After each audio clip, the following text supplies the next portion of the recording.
오늘 우리에게 주시는 하나님의 말씀은 마태복음 26장 26절부터 30절까지 말씀입니다. 그들이 먹을 때에 예수께서 떡을 가지사 축복하시고 떼어 제자들에게 주시며 이르시되 받아서 먹으라, 이것은 내 몸이니라 하시고, 또 잔을 가지사 감사 기도하시고 그들에게 주시며 이르시되 너희가 다 이것을 마시라. 이것은 죄 사함을 얻게 하려고 많은 사람을 위하여 흘리는 바 나의 피 곧 언약의 피니라.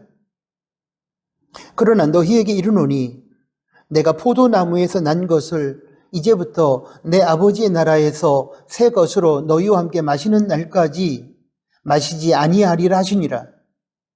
이에 그들이 찬미하고 감람산으로 나아가니라. 아멘. 오늘 주신 말씀에 근거해서 오늘은 성찬의 신비라는 제목하에 들려주시는 첫 번째 설교를 하나님으로부터 받겠습니다. 올해 2025년은 제가 나누는 교회에서 목회한 지 33년째 되는 해입니다. 돌아보면 긴 시간 동안 목회했는데 모든 것이 하나님의 은혜였다고 고백하고 싶습니다. 이제 앞으로 은퇴할 때까지 얼마나 남았는지는 하나님만이 아실 것이고, 저는 그때까지 부족하지만 본질을 붙들고 주님의 뜻을 따라 성실하게 목회하고 아름다운 마무리를 하고 싶습니다.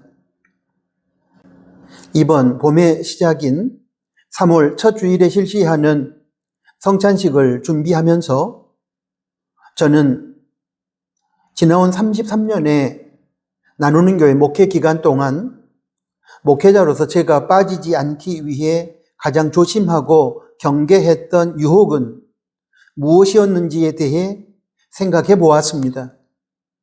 그리고 그에 대한 대답이 하나로 저는 형식주의라는 결론을 내렸습니다.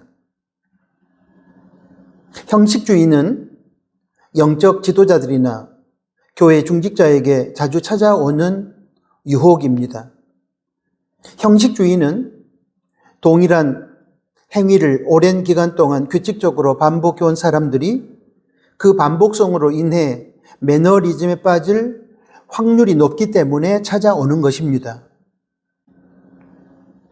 오랜 기간 동안 반복해서 신앙생활을 하다 보면 자기도 모르는 사이에 본질과 내용은 사라져버리고 형식과 현상만 남아있는, 알맹이는 사라져버리고 껍데기만 남아있는 허망함과 허탈감을 느낄 때가 있습니다. 그것이 바로 형식주의입니다. 마음에는 없는데 겉으로만 하는 척 하는 외식과도 유사합니다. 뿌리 없는 죽은 나무와 같은 생명력 없는 죽은 신앙입니다. 오랜 기간 동안 기도해 왔기 때문에 습관적으로 의미 없는 기도를 현란하게 할 수 있습니다. 그러나 이러한 기도는 하나님과의 영적 소통이 없는 위선일 뿐입니다. 오랜 기간 동안 설교해 왔기 때문에 성령의 감동에 입각한 깊은 묵상이 없이도 화려하고 유창한 설교를 할 수 있습니다.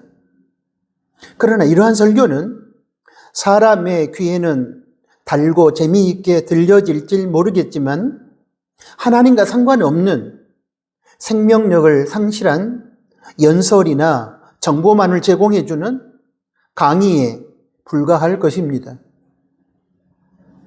봉사와 헌신도 앞에서 언급한 것과 같은 형식주의 차원에서 행해진다면 본질과 의미와 내용이 없는 껍데기에 불과할 것입니다. 예배도 마찬가지입니다.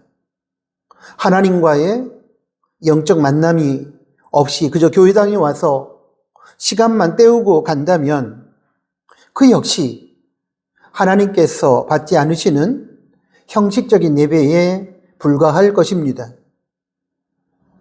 마음이 없는 부부간의 사랑, 마음이 결여된 부모님께 대한 효도 행위도 마찬가지입니다.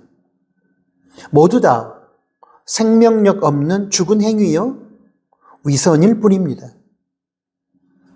지금까지 제가 예로 든 이러한 신앙과 삶이 바로 형식적인 신앙이요, 형식적인 삶의 구체적인 신뢰입니다. 그러므로 우리는 이러한 형식주의 신앙과 형식주의 삶에 유혹에 빠지지 않도록 근신하며 기도해야 할 것입니다. 오늘 설교에서는 신앙생활 하면서 형식주의에 빠지기 쉬운 또 하나의 영역을 살펴보려고 합니다. 그것은 바로 성찬 예식입니다. 규칙적으로 성찬 예식을 집례하면서 제가 가장 중요하게 생각하고 기도하는 것은 성찬 예식을 형식적으로 집례하지 않게 해달라는 것입니다. 그리고 성찬 예식에 참여하는 성도들이 성찬의 참된 의미를 깨닫고 성찬에 참여함으로 하나님의 예비하신 은혜를 받게 해달라는 것입니다. 성찬 예식은 겉으로만 보면 떡을 떼고 잔을 마시는 간단한 예식에 불과합니다. 그러나 그 속에는 깊은 영적 의미가 담겨 있고 말로 표현할 수 없는 하나님 나라의 영적 신비가 담겨 있습니다. 이러한 영적 의미와 하나님 나라의 신비를 깨닫지 못한 채 성찬 예식에 참여하게 되면 그 어떤 사람이라 할지라도 형식주의에 빠질 수밖에 없을 것입니다. 그리고 그 결과로 성찬을 통해서 주시는 하나님의 예비하신 은혜를 받지 못할 뿐만 아니라 생명력 없는 죽은 신앙생활, 마음에는 없으면서 겉으로만 하는 척하는 외식적인, 즉 위선적인 신앙생활을 할 수밖에 없을 것입니다. 그렇다면 여러분, 성찬에 담겨 있는 영적 의미, 영적 신비는 무엇일까요? 오늘 설교와 계속 이어지는 설교에서 대략 5가지 의미를 본문 말씀에 근거해서 말씀드리도록 하겠습니다. 첫째, 성찬은 양식, 그것도 영적 양식입니다. 그리고 성찬 예식은 영적인 양식을 먹고 마시는 날입니다. 마태복음 26장 26절 말씀에 보면 예수님은 제자들에게 떡을 떼어 주시면서 말씀하시기를 받아서 먹으라고 했고, 이어서 받아서 먹으라고 했던 떡이 예수님 자신의 몸이라고 하셨습니다. 보겠습니다.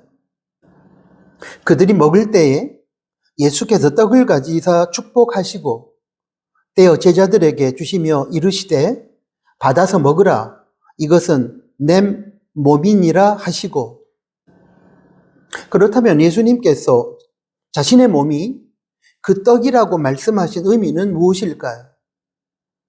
떡이 사람의 몸을 건강하게 만들어주고 목숨을 살려내는 육적인 양식이듯이 예수님의 몸은 사람의 영혼을 살려내는 영적인 떡, 영생을 가져다주는 영적인 양식이라는 의미입니다.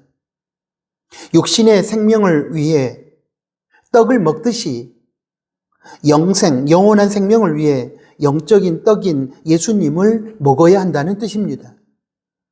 정리하면 예수님을 먹어야 영생을 얻게 되는데, 이런 의미에서 예수님은 영생의 떡이라는 것입니다. 요한복음 6장 26절에서 57절까지 말씀을 보면 예수님께서 자신의 몸이 떡이라고 말씀하신 영적 의미를 보다 분명하게 확인할 수 있습니다. 또한 예수님을 먹는다, 예수님의 몸을 먹는다는 의미가 무엇인지에 대해서도 확인할 수 있습니다. 먼저 요한복음 6장 51절 말씀을 보겠습니다. 나는 하늘에서 내려온 살아있는 떡이니 사람이 이 떡을 먹으면 영생하리라. 내가 줄 떡은 곧 세상의 생명을 위한 내 살이니라 하시니라. 여기서 예수님은 당신께서 하늘에서 내려온 살아있는 떡이라고 하시면서 예수님 당신을 먹으면 영생을 얻게 될 것이라고 하셨고, 예수님을 먹는다는 것은 구체적으로 당신의 살을 먹는 것이라고 말씀하셨습니다.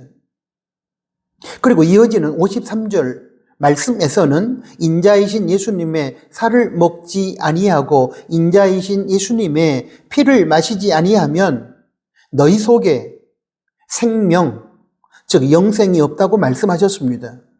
보겠습니다. 예수께서 이르시되 내가 진실로 진실로 너희에게 이르노니 인자의 살을 먹지 아니하고 인자의 피를 마시지 아니하면 너희 속에 생명이 없느니라. 그렇다면 여러분, 예수님을 먹는다 또는 예수님의 몸, 예수님의 살을 먹는다는 영적 의미는 무엇일까요? 요한복음 6장 40절과 앞에서 살펴본 요한복음 6장 51절과 53절을 연결해서 보면 그 의미를 알 수 있습니다. 요한복음 6장 40절을 보겠습니다. 내 아버지의 뜻은 아들을 보고 믿는 자마다 영생을 얻는 이것이니 마지막 날에 내가 이를 살리리라 하시니라. 이 말씀의 의미는 이것입니다. 하나님 아버지께서 원하시는 것은 사람들이 하나님의 아들이신 예수님을 믿음으로 영생을 얻는 것이며, 마지막 날, 즉 예수님께서 재림하실 때에 예수님을 구세주와 주인으로 믿는 사람들을 하나님 아버지께서 영생으로 인도하신다는 그런 뜻입니다.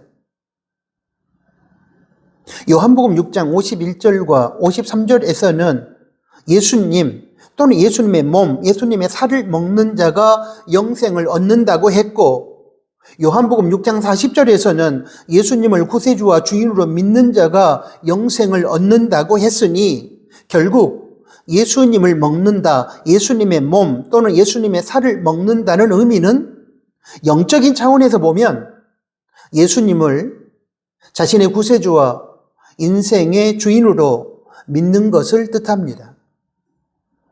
먹는다는 표현이 육신을 위해 양식을 먹는다는 차원이라고 한다면, 먹는다는 말의 영적인 차원의 표현은 믿는다가 되는 것입니다. 그러므로 예수님, 예수님의 몸, 예수님의 살을 먹어야 생명을 얻는다는 이 말의 영적인 의미는 예수님을 구세주와 주인으로 믿어야 영생을 얻는다는 의미인 것입니다. 이런 차원에서 성찬 예식을 통해 우리가 떡을 먹고 잔을 마시는 것은 십자가 위에서 우리의 구원을 위해서 찢기신 주님의 살을 먹는 것이며, 우리를 위하여 흘리신 피를 마시는 것이고, 그 영적인 의미는 십자가에서 우리를 구원하시고 우리에게 영생을 주시기 위하여 몸이 찢기시고 피를 흘리신 예수님을 믿는 것입니다. 그렇기 때문에 성찬 예식은 영적인 양식인 예수님의 살과 피를 먹고 마심으로, 즉 예수님을 믿음으로 우리가 죄 사함 받고 구원을 받고 영생을 얻었음을 재확인하며 그로 인하여 감사하고 감격하며 우리의 믿음을 다시금 확인하는 예식인 것입니다. 성찬 예식은 예수님을 믿음으로 우리가 구원을 받고 영생을 소유하게 된다는 사실을 우리의 육신의 생명을 위하여 양식을 먹고 마시는 그림 언어를 통해서 우리에게 보여줌으로써 우리가 받은 구원과 영생을 다시금 확인시켜주고, 그로 인하여 하나님께서 베풀어 주신 은혜의 자리로 나아가게 만들어 주는 예식입니다. 그러므로 우리는 성찬 예식에 형식적으로 참여해서 의미 없이 떡을 먹고 잔을 마셔서는 안 되는 것입니다. 떡을 먹고 잔을 마시면서 그 떡이 우리의 구원을 위해 찢기신 주님의 몸임을 생각하면서 그 잔이 우리의 죄를 씻어주시고 영생을 주시기 위하여 흘리신 주님의 피라는 사실을 묵상하면서 감사드리고 예수님을 믿음으로 주어진 구원을 다시 한번 확인하고 감격할 수 있어야 비로소 성찬이 성찬되는 것입니다. 그래야 비로소 성찬을 통해서 베풀어 주시는 하나님의 은혜를 우리가 누릴 수 있는 것입니다. 그래야 성찬이 본질과 내용과 의미가 빠져버린 형식으로 전락하지 않고 하나님의 성령이 역사하는 생명력 있는 신앙의 행위가 되는 것입니다. 1972년 10월 3일 우루과이 몬테비데오를 떠난 전세 비행기 안에는 15명의 아마추어 럭비 선수들과 응원단으로 따라가는 친구 25명과 승무원 5명 합해서 45명이 탑승하고 있었습니다. 날씨가 너무 좋지 못해서 안데스 산맥에 아무런 식량도 없이 동체 착륙을 하고 말았습니다. 바깥에는 모든 것이 다 얼어붙은 상태였습니다. 45명이 67일간의 사투 끝에 살아서 구출된 사람은 16명이었습니다. 이들이 살아남을 수 있었던 것은 죽은 사람의 시체를 뜯어먹고 연명을 했기 때문이었습니다. 날씨가 너무 추워서 시체가 부패되지 않고 그대로 얼어버렸기 때문에 꽁꽁 언 시체를 조금씩 뜯어먹으면서 그들은 생명을 이어갔습니다. 생존자 중에 호세라고 하는 청년이 있었습니다. 어려서부터 주일학교 예배와 성찬 예식에 빠지지 않았던 청년이었습니다. 그는 이런 고백을 했습니다. 저는 학생 시절에 교회에 한 주일도 빠진 적이 없습니다. 그동안 교회에 다녔지만 하나님의 집에서는 살지를 않았습니다. 신자라는 이름은 가졌으나 사실 저는 신앙이 없었습니다. 저는 눈 덮인 산에서 죽음과 싸우며 비로소 하나님의 집으로 돌아왔다는 것을 알게 되었습니다. 교회에서 수없이 성찬에 참여했으나 기계적으로 빵과 포도주를 든 것뿐이며 그 뜻이 내 가슴에 와닿지를 않았습니다. 그러나 산 위에서 죽은 친구의 살 조각을 손에 들었을 때 그것은 이미 예수 그리스도의 몸인 것을 알았습니다. 그리고 사랑이 무엇이며 희생이 무엇이며 십자가가 무엇인지를 깨달았습니다. 친구의 죽은 시신을 먹고 자신이 살아났듯이 예수님께서 십자가에서 살이 찢기시고 피를 흘림으로 죽어주셨기 때문에 결국 자신이 구원받았고 영생을 얻게 되었음을 호세라고 하는 청년은 비로소 안데스 산맥 그 위에서 깨달은 것입니다. 친구의 죽음과 그 죽은 시신을 먹음으로 조난당한 안데스 산맥에서 자신이 버티고 살아났던 것처럼 예수님의 십자가 대속의 죽음이 자신을 구원했으며 십자가에서 찢기신 주님의 몸과 흘리신 피가 자신에게 영생을 주었음을 인식하고 믿게 된 것입니다. 예수님의 살을 먹고 피를 마시는 영적인 의미가 바로 십자가에서 자신을 구원하시고 영생을 주시기 위해 죽어주신 예수님을 믿는 것임을 그는 비로소 그곳에서 깨달은 것입니다. 이 사실을 기억하기 위해 사랑하는 나누는 가족 여러분, 우리는 성찬 예식에 참여하여 떡을 먹고 잔을 마시는 것입니다. 사랑하는 나누는 가족 여러분, 어떻습니까? 우리는 지금까지 성찬 예식에 참여하면서 혹시 성찬의 의미와 신비도 모른 채 형식적으로 임하지는 않았을까요? 혹시 그런 분이 계시다면 방금 제가 소개한 예화에 등장하는 호세라고 하는 청년의 고백을 자신의 고백으로 받아들일 수 있기를 희망합니다. 지금 내가 성찬 예식에서 먹는 떡은 예수님께서 나를 살리시기 위해 십자가에서 찢기시고 죽으신 몸을 상징하는 것이며, 내가 성찬 예식에서 마시는 잔은 예수님께서 나의 죄를 씻어주시고 나에게 영생을 주시기 위하여 십자가에서 흘리신 피, 보혈이라고 하는 인식하에 내가 예수님의 살을 먹고 피를 마심으로, 즉 예수님을 믿음으로 죄인인 내가 구원받았고 영생을 얻었다고 고백할 수 있게 되기를 소원합니다. 지금까지 우리가 나눈 내용을 요약해서 정리하면 이렇습니다.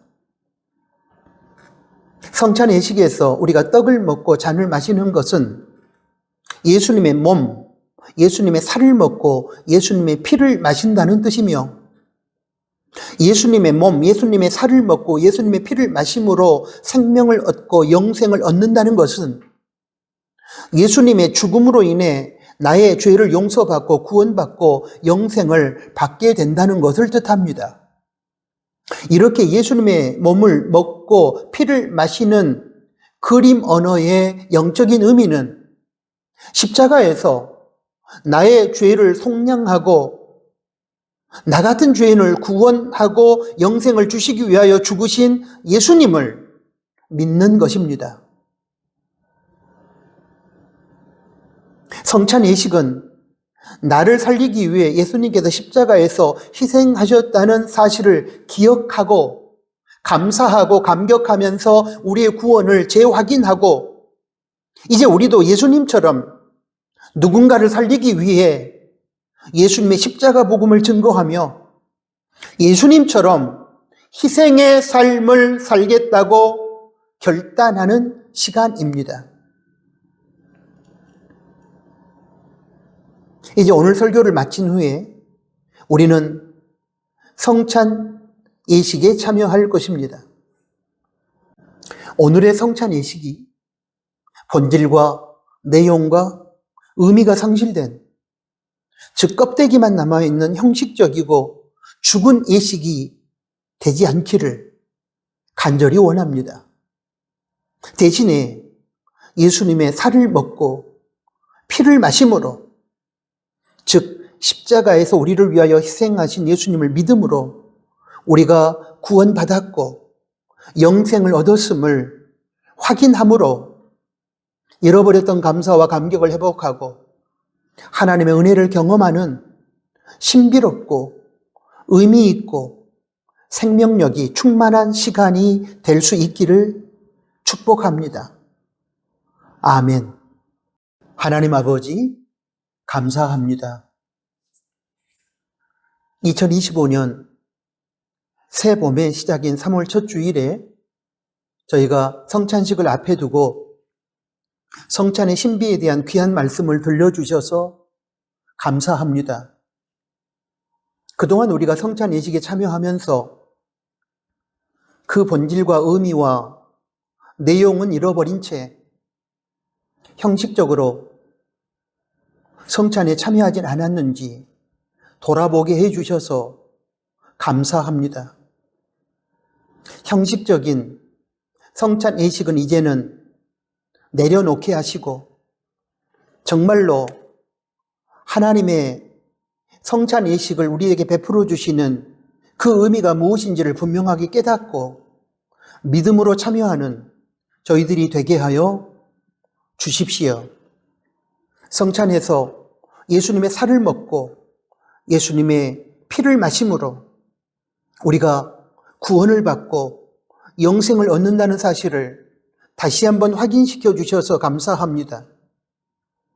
떡을 떼고 잔을 마시는 그림 언어를 통해서 그것이 예수님을 나의 구세주로 내 인생의 주인으로 믿는 것임을 가르쳐 주셔서 감사합니다. 오늘 성찬 예식을 통해서 우리가 하나님이 베풀어 주신 십자가 은혜로 구원받았음을 확인하고 감사와 감격을 회복하게 하시고 이젠 우리도 예수님처럼 누군가를 살리기 위하여 구원의 복음을 증거하며 예수님처럼 희생하는 삶을 살리라 다짐하고 결단하는 저희들이 되게 하여 주십시오. 예수 그리스도의 이름으로 기도합니다. 아멘.